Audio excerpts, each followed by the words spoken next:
ki ekyamazeewo enkwatagana ya America ne Uganda okukola report bwetyo. Eno teyabadde report wabula kulangira balangidde omusiru. Okitegera ekintu ekyo kyavudde kuki njagala tweyambe. Mulaba laptop eno. Eno laptop ekozesa data. Yes, ekozesa data. So nsaba tweyambe. Eno enamba yange. Ogiraba? Eno enamba yange. Nsaba data yenna gw'osobodde gweteeka kuno. Report eno ngenda kugisoma mu Luzungu ngikyuse mu Luganda. Such that n'abatategeera Luganda bagitegeera mu Luzungu. Chairman Nyanzi gwakulya foreign policy kakasa nti banna Uganda bafuna report eno. Kubanga etuwa buli answer gye twagala. Gwe nawe n'abadde atya Museveni ogenda kumanya lwaki alama atandise okuyita emizimu gy'abaafa bagadafi bamunonye mu ggwanga. Okitegera? Kakati njagala tugitandike. Ngenda kubanga buli lunaku mbasomera report eno paka we tuligimalayo paka wabuli muna Uganda olino gitegeera. Wabula abasobola okwesomera inbox me njikudownloadingire njikuwa ogyesomere. Ejja kutwala wiki ngemu ng'ogisoma sobola ogitegeera. Kakati tusimbudde embalasi. Bakugamba ekyamazeewo enkwatagana wakati wa NRA oba Museveni ne government ya America oba ba Congress government. Tusimbudde. Bakugamba Uganda's relations with US rivals. Bino byensoma nasobola bidownloadinga ne mbiwandiika kuba yo laptop ebeerako ya data mungi. Uganda's relations with US rivals. Enkwatagana ya Uganda n'abalabe ba America. Tusimbudde. China is the leading source of foreign direct investment in Uganda. Its loan commitment are there reportedly $4.2 trillion US. Okitegedde? Nabagamba Museveni yakwata Uganda n'agiteeka mu mikono gy'aba China. Era saawe n'abantu abasinga okututulugunya oba okutulugunya banna Uganda be ba China. Be bakyasinza okuinvestinga sente mu Uganda batuzimbidde biki? Batulawo ne budget ya $4.2 trillion US buli mwaka. Aba China bazituwa oba ziriddawa Katonda yamanyi. We have to get rid of these Chinese and the Russians. America is there. Tweyongeddeyo. Okitegera?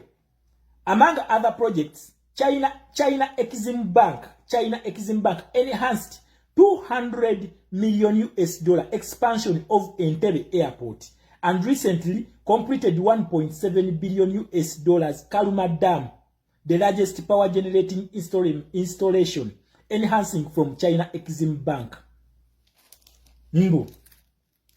Aba China bakwata airport yaffe etonya esa ewefanana yalya milioni 2 eza dola. Airport eyo yalya milioni 2 eza dola, $200 million US zebateeka mu eyo airport okutuuka okujediza aba China mbubediza airport yaffe olwa milioni 2 eza dola zebateekamu kati bali muzisoloza bazeddize eyo project. Naye mujjukire Exim Bank ate yo etubanja nti yatuwa loan eyakola ku eyo airport. Mujjukire parliament yayisa loan. Kakati yo Exim Bank egamba bazi investingamu era bali muzisoloza bazeddize. Naye mujjukire yo loan eri ku milioni eri ku trillion 1016 zebatubanja. Naye nga ate wano bakulaga nti nno sente zino bazi investinga. Kyokka Museveni yazijjayo nga loan. Ndozamula bantu batubanja loan ezempewo. Banna Uganda tulina ogoba buno obusiru. Batubanja loan ezempewo. Then number 2 bakugamba China mbu yakwata project $1.7 billion US eya Kaluma Dam. Kakati gwabadde akaaba umeme okudduka speed. Gwakaaba simanyi idisero okubabba. China yeri mu kubabba. China bine bimwe byanyizizo mu America. Namugamba kakati gogenda kuyita jajjaawo mu kalulu. Tujja. Generating installation tujimaze. The second largest shareholder of Uganda's external debt after World Bank suspended lending in 2023. Uganda turned to China for $150 million loan on internet and infrastructures. Nabagamba ku internet eyo ya fiber Museveni gyasika. Najibagambako.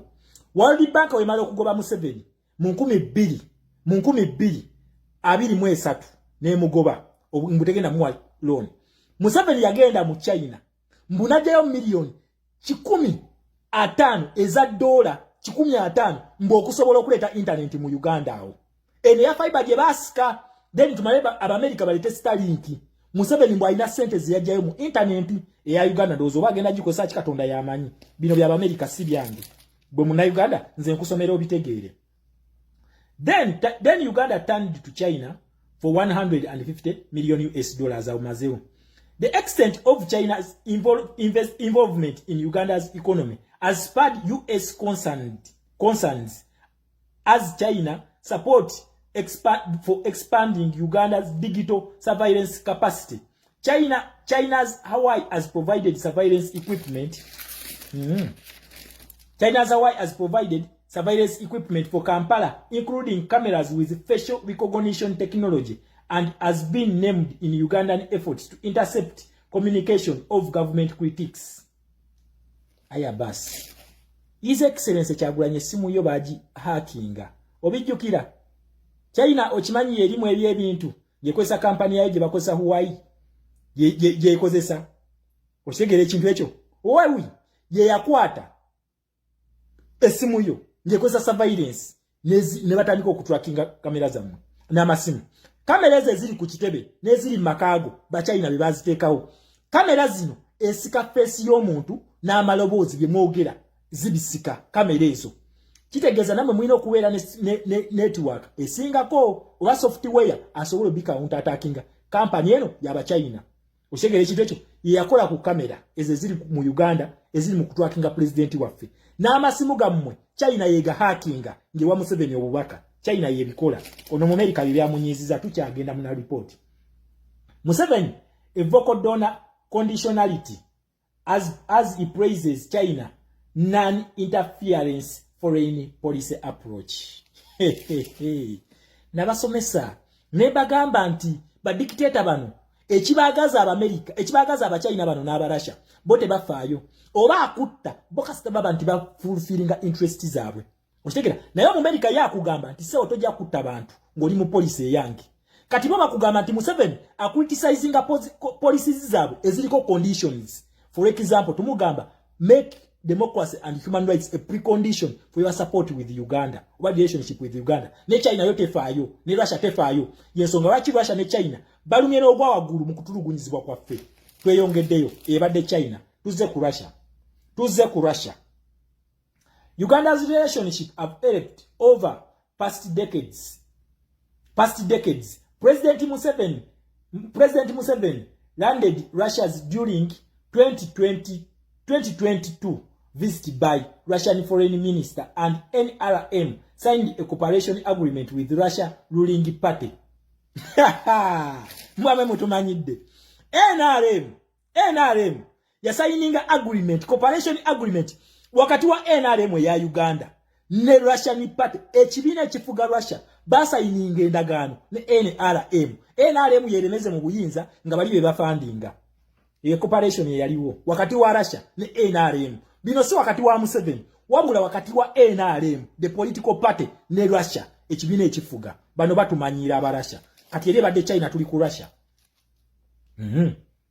Tuze with NRM after 2022 invasion of Ukraine by Russia reportedly offered expanded delivery of attack helicopters in exchange for state television airing Russia state news surveyed for several hours a day. As deal of reports, Russia suggests that Uganda service propaganda network known as Africa Back Office linked to Wagner Group founder Prisgini and center of criticism to government critics. So, Museveni bamusubiza okumuwa helicopter. Okusobola okubikirya ebintu bya Russia byekola Ukraine. Bamusubiza okumuwa helicopter. Tusisinkane enkya. Olaba omwami ono nga yegomba omugenzi Gaddafi. Yes, omanye ekyatwala Gaddafi kimunonyeko nabagamba either agenda mu mirembe oba agenda nga Gaddafi. Nkiddamu ekyatwala Gaddafi kiri mu Uganda. Mulaba report eno nagimalirizo gisoma bulungi nnyo. Kakati muna Uganda wobanga obadde otidde Museveni, eno report is a must read to every Ugandan. Nsaza otukole bwetuti tweyambe. Report eno nene gye bakoze nene ne etwa buli kibuzo kye tubadde tweyinako mu Uganda wekiddamu. Era gye yakomekereza mu America amugamba ketonye kagwake ali mu kalulu ka Uganda. Nkiddamu Omumerika Congress egamba ketonye kagwake bali mu kalulu ka Uganda demo violating human rights. Kyavudde ku ki ekyamazewo enkwatagana ya America ne Uganda okukola report bwetyo. Eno teyabadde report wabula kulangira balangidde omusiru. Okitegera ekintu ekyo kyavudde ku ki njagala tweyambe. Mulaba laptop eno. Eno laptop ekozesa data. Yes, ekozesa data. So nsaba tweyambe. Eno enamba yange. Ogiraba? Eno enamba yange. Nsaba data yenna gw'osobodde gweteeka kuno. Report eno ngenda kugisoma mu Luzungu ngikyuse mu Luganda. Such that n'abatategeera Luganda bagitegeera mu Luzungu. Chairman Nyanzigwa akulya foreign policy kakasa nti banna Uganda bafuna report eno. Kubanga etuwa buli answer gye twagala. Kowe nawe n'abadde atya Museveni ogenda kumanya lwaki alama atandise okuyita emizimu gy'abaafa bagadafi bamunonye mu ggwanga. Okitegera? Kakati njagala tugitandike. Ngenda kubanga buli lunaku mbasomera report eno paka we tuligimalayo. Paka wabuli munna Uganda olina ogitegeera. Wabula abasobola okwesomera inbox me